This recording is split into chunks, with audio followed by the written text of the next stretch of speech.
Anish Health Center. Holistic health care for your family. Be healthy naturally.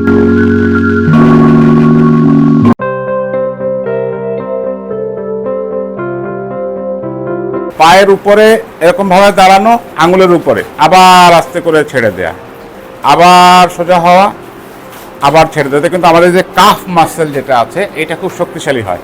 সবচেয়ে বড় কথা balance. আমরা যে পড়ে যাই না অনেকে হাঁটতে, যে এই যে আঙুলের উপরে যে আমরা দাঁড়া থাকতে পারতেছি অনেকক্ষণ, হ্যাঁ, যাদের ব্যালেন্স ঠিক আছে তারা কিন্তু অনেকক্ষণ দাঁড়াতে পারবে। এই দেখো পারতেছে না, ঠিক আছে, পড়ে যাচ্ছে। আমার চেয়ে কত কম বয়স, হ্যাঁ। এটা কিন্তু ব্যালেন্সের জন্য খুবই দরকারি এবং খুব টান দিয়ে, মানে পায়ের মাসেলে যেন টান লাগে এরকম অবস্থা দাঁড়াইতে হবে, ঠিক আছে। আচ্ছা, এবার আমরা একটুখানি হাত আবার এরকম করে আমরা কানের কাছে নেই, একদম মিশাই ফেলে প্রথমে আমরা জাস্ট ডান দিকে যতটা পারি শুধু মাজার উপরের অংশ, হাত কানের থেকে সরবে না, কিন্তু হাত কানের থেকে সরবে না, শরীর বাঁকা হবে না।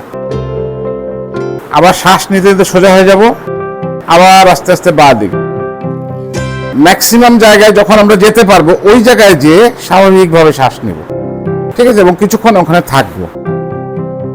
তারপরে শ্বাস নিতে নিতে আবার সোজা হয়ে দাঁড়াবো। যোগব্যায়ামের একটা সব থেকে ইম্পর্টেন্ট জায়গা হচ্ছে শ্বাস।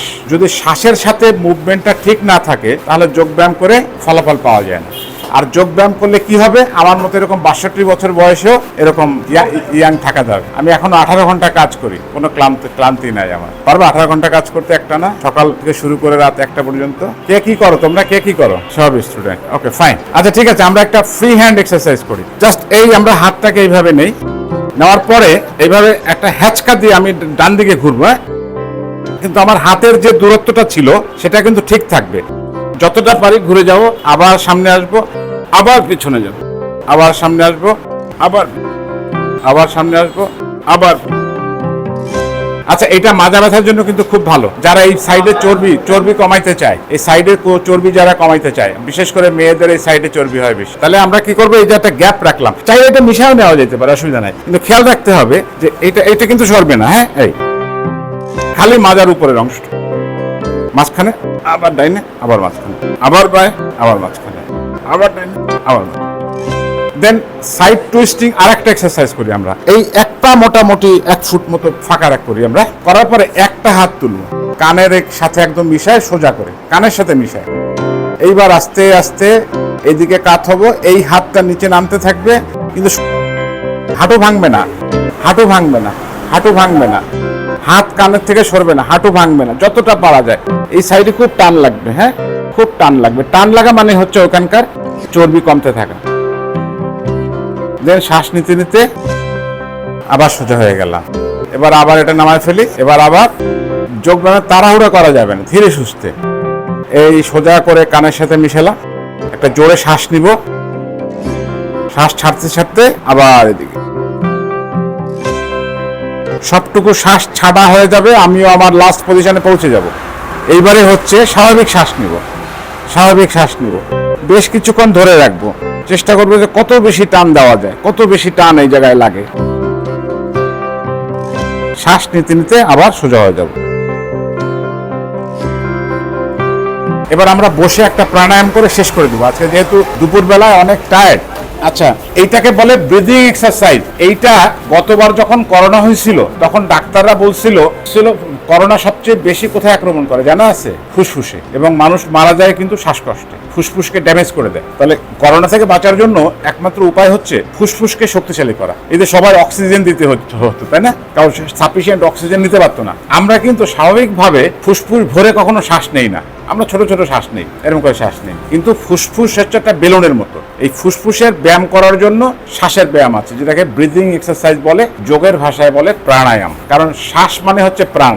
আমাদের এই শ্বাস যতক্ষণ আছে ততক্ষণ প্রাণ আছে, শ্বাস নাই তো প্রাণ নাই। সুতরাং শ্বাস আর প্রাণ বা জীবন একই জিনিস, তাই তো? শ্বাস বন্ধ করে রেখে দিলে, আটকায় দিলে, ব্যাস শেষ। তাহলে শ্বাস যত বেশি, শ্বাস প্রশ্বাস যন্ত্রকে আমরা শক্তিশালী করতে পারবো। কারণ আমাদের শরীরে এই যে রক্ত চলাচল করে, রক্তের মাধ্যমে কি যায়? অক্সিজেন। প্রত্যেকটা কোষ, কোটি কোটি কোষ আছে আমাদের শরীরে। এই বিল্ডিং যেরকম একটার উপর আরেকটা ইট দিয়ে গাঁথা হয়, মানুষের শরীর এরকম কোটি কোটি কোষ দিয়ে বানানো। এই প্রত্যেকটা কোষের অক্সিজেন লাগে। এই অক্সিজেন যায়, আমরা যে শ্বাস নেই সেই শ্বাস ফুসফুসে যায়, ফুসফুসে যাওয়ার পরে সেখান থেকে রক্তের মাধ্যমে একদম পায়ের এই মাথা থেকে শুরু করে মাথা পর্যন্ত অক্সিজেন পৌঁছে দেয় কিন্তু এই রক্ত। সেই অক্সিজেন যাওয়ার একটাই মাত্র সোর্স, সেটা হচ্ছে বাতাস থেকে আমরা যে অক্সিজেনটা নেই। এর বাইরে শরীরের মধ্যে কোনো অক্সিজেন তৈরি হওয়ার সুযোগ নাই। সেজন্য আমরা যত বেশি অক্সিজেন শরীরকে দিতে পারবো, শরীর তত ভালো থাকবে।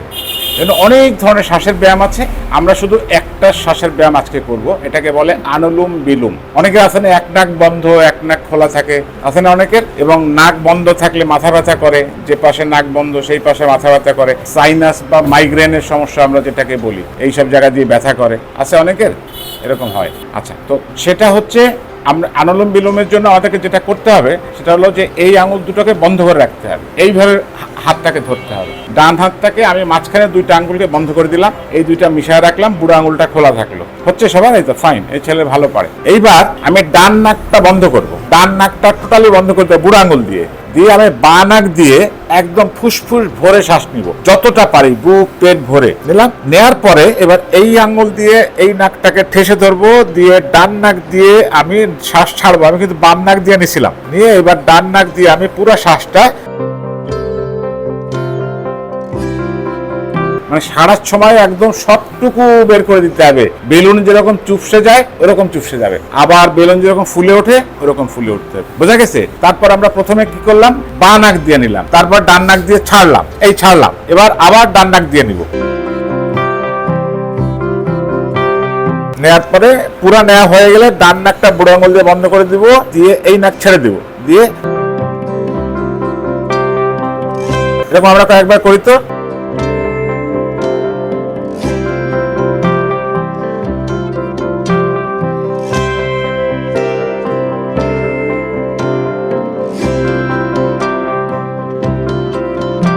যত বেশি সময় ধরে শ্বাস নেওয়া যায় চেষ্টা করা তার ডাবল সময় ধরে শ্বাস ছাড়া। মানে আমি যদি 2 সেকেন্ড ধরে শ্বাস নিই তাহলে 4 সেকেন্ড ধরে ছাড়বো। আর শ্বাস প্রশ্বাসের ব্যায়াম করার সময় ইম্পর্টেন্ট হচ্ছে চোখ বন্ধ রাখা, শুধু শ্বাসের দিকে খেয়াল রাখা যে আমার নাক দিয়ে পরিষ্কার বাতাস কিভাবে ঢুকতেছে, ফুসফুসের মধ্যে ঘুরে আবার সে কার্বন ডাই অক্সাইড হয়ে বের হয়ে যাচ্ছে।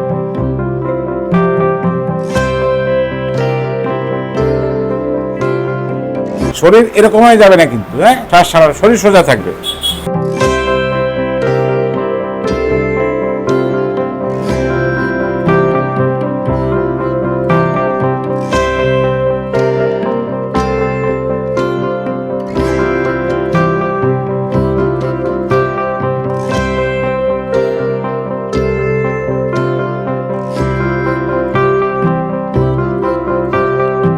এর কোনো লিমিট নাই, যতক্ষণ খুশি ততক্ষণ করা যায়, যত বেশি করা যাবে তত ভালো ফল পাওয়া যাবে। ওকে, যাদের হয়ে গেছে তারা হাত ছেড়ে দেয়, হাত ছেড়ে দিয়ে এইবার শুধু 2 নাক দিয়ে শ্বাস জোরে জোরে শ্বাস নিয়ে ধীরে ধীরে শ্বাস ছাড়ার চেষ্টা করা। কয়েকবার এরকম করি তাহলে আমরা রিল্যাক্স হয়ে যাব। চোখ বন্ধ, হাতটা এরকম ভাবে রেখে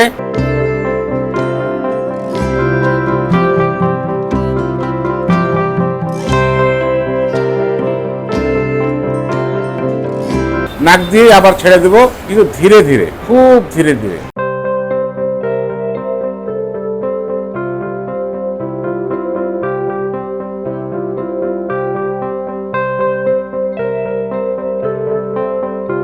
যখন খুব মেজাজ খারাপ হয়ে যাবে, রাগ হবে, বাপ মা বকা দিবে, টিচাররা বকা দিবে, বা পরীক্ষার হলে 2-3 বার এরকম শ্বাস নিলে মাইন্ড শান্ত হয়ে যাবে। দেখবা ফুটবলাররা কি করে, ক্রিকেটাররা কি করে, বল করার আগে কিছুক্ষণ একটু দাঁড়ায় নেয়, তাই না? বল করার আগে কিছুক্ষণ একটু দাঁড়ায় নেয়, দাঁড়ায় একটা গভীর শ্বাস নেয়, তারপরে শুট করে। এইভাবে করলে আমাদের মন শান্ত হয়। আর একটা ছোট্ট ব্যায়াম শিখাই দেয় শ্বাসের, এটা গরমকালের জন্য খুবই উপযোগী। প্রচন্ড গরম না এখন বাইরে, সবাই বাসায় তো এসি নাই, তাহলে যোগ ব্যায়াম হচ্ছে, আমি আগেই বলেছি, যোগ ব্যায়াম হচ্ছে এমন একটা ব্যায়াম যেটা দিয়ে জীবনকে সুন্দর করা যায়। তাহলে যোগ ব্যায়ামে এরকম সুযোগ আছে যে এসি ছাড়াই শরীরকে ঠান্ডা করা। তার মানে আমাদের বাইরের টেম্পারেচারটা একরকম গরম, আমি যদি আমার শরীরকে ঠান্ডা করতে পারি, এসি হচ্ছে বাইরের আবহাওয়াটাকে ঠান্ডা করে দিবে, আর যোগ ব্যায়াম আমার শরীরের ভিতরকে ঠান্ডা করে দিবে, তাহলে আমার ঠান্ডা লাগে। সেটা সিম্পল একটা ব্যায়াম দেখাই দেয়। আমি জিহ্বাটা এরকম করতে পারবে কে কে?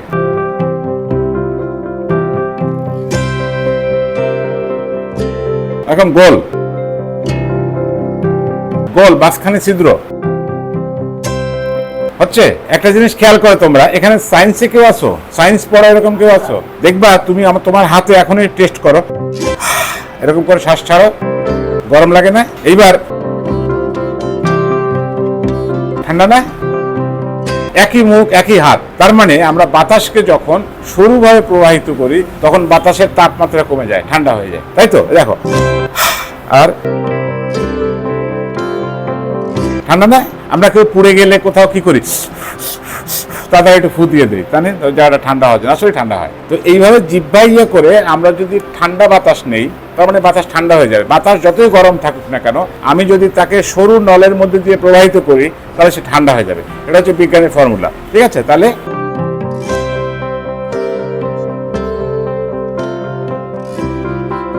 আমি জিহ্বা দিয়ে প্রচুর ঠান্ডা বাতাস নিলাম ভিতরে, এবার মুখটাকে বন্ধ করে দিলাম, দিয়ে কিছুক্ষণ রেখে নাক দিয়ে ছেড়ে দিলাম, এটা গরম বাতাস বের হয়ে যাবে। এরকম বেশ কয়েকবার তোমরা কেউ বাসায় একা একা বসে বেশ কিছুক্ষণ ট্রাই করার পরে দেখবা যে সবাই গরমে ছটফট করতেছে, তোমার শরীর ঠান্ডা হয়ে গেছে। তুমি এখনই 2-3 বার করলে দেখবা যে তোমার শরীরের ভিতরটা ঠান্ডা হয়ে গেছে, যদি সিরিয়াসলি করতে পারো।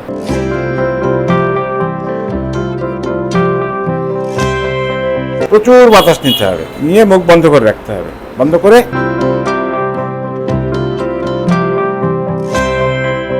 নাক দিয়ে ধীরে ধীরে ছেড়ে দিতে হবে। এই ব্যায়ামটার নাম হচ্ছে শীতলীকরণ প্রাণায়াম, বুঝা গেছে? তো যোগ ব্যায়াম বিশাল একটা ব্যাপার, এটার আলোচনা বা এটার ব্যায়াম 1-2-4 দিনের ব্যাপার না। যোগ ব্যায়াম দিয়ে সুস্থ থাকা যায়। তোমরা চেষ্টা করো এখন থেকেই, যদি যোগ ব্যায়াম করতে পারো তাহলে প্রথমত শরীর ভালো হবে, মন ভালো থাকবে, ব্রেইন ভালো হবে, পড়াশোনা ভালো করতে পারবা এবং কনসেন্ট্রেশন বাড়বে, রাগ কমবে।